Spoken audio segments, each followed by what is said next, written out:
You will come to me, আমার কাছে ফিরে আসবে। You will get me, you will come to my contiguity, তুমি আমার সান্নিধ্যে থাকবে। আই প্রমিস ইউ, আমি তোমাকে প্রতিজ্ঞা করছি, সত্যন্তে প্রতি জানে প্রিয় অসীমে, যেহেতু তুমি আমার অত্যন্ত প্রিয়, আমার বন্ধু, আমার সখা, তাই আমি তোমাকে এই সত্য কথাগুলো বলছি, সবাইকে বলবো না। এই জন্যই এই সত্য কথাগুলো তোমাকে আমি বলছি, সবাইকে আমি বলবো।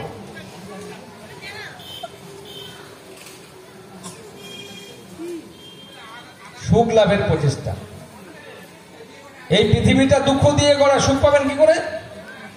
আর আমি আত্মা, আমি দেহ নই, দেহটা মৃত, আত্মা জীবিত। মৃতের মধ্যে যদি, মৃত সঙ্গে যদি জীবিত বাস করে, এটা কি সুখ পাবে কোনোদিন? দেহটা তো মৃত, আত্মাটা জীবিত, মৃতের সঙ্গে চেতনের সমন্বয়।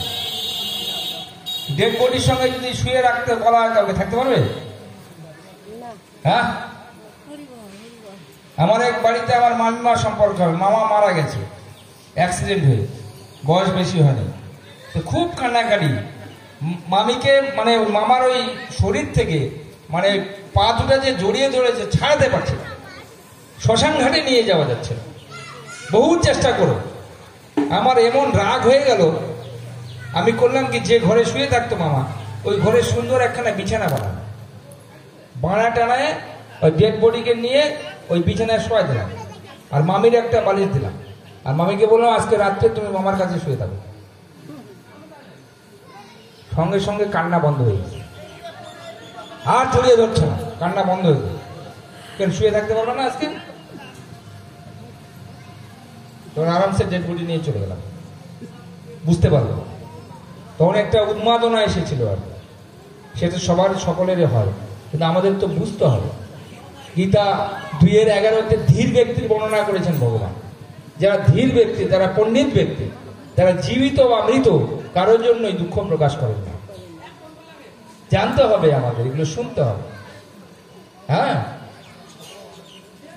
ভগবান আপনাকে সৃষ্টি করেছেন, ভগবান আমাকে সৃষ্টি করেছেন, ভগবান চন্দ্র সূর্য গ্রহ নক্ষত্র এই পৃথিবী সৃষ্টি করেছেন, আকাশ বাতাস জল খাদ্যবস্তু সৃষ্টি করেছেন।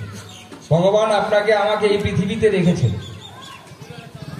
কাউকে রেখেছেন সুচিয়ানিতে, কাউকে রেখেছেন ইসলামপুরে, কাউকে রেখেছেন রামগঞ্জে, কাউকে দিল্লি, কাউকে হিল্লি। পৃথিবীটা তিনি তৈরি করেছেন, তিনি আমাদের বানিয়েছেন, তিনি আমাদের এখানে রেখেছেন। প্রশ্ন হচ্ছে, তিনি আমাদেরকে দিয়ে এখন কি করাতে চাইছেন? তিনি আমাদের কি করতে নিষেধ করেছেন? সব থেকে ভালো কে জানবে? আপনি, আমি, না ভগবান? কে জানবে? ভগবান। ভগবান যদি সব থেকে ভালো জানেন, তাহলে ভগবানের চরণে আমাদের আত্মসমর্পণ নয় কেন? হ্যাঁ, ভগবানের চরণে আত্মসমর্পণ করা কি খুব কঠিন কাজ?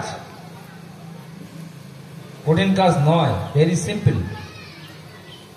আমরা যদি জীবনের প্রকৃত অর্থ বুঝি, জীবন কি, ওই যে সমস্ত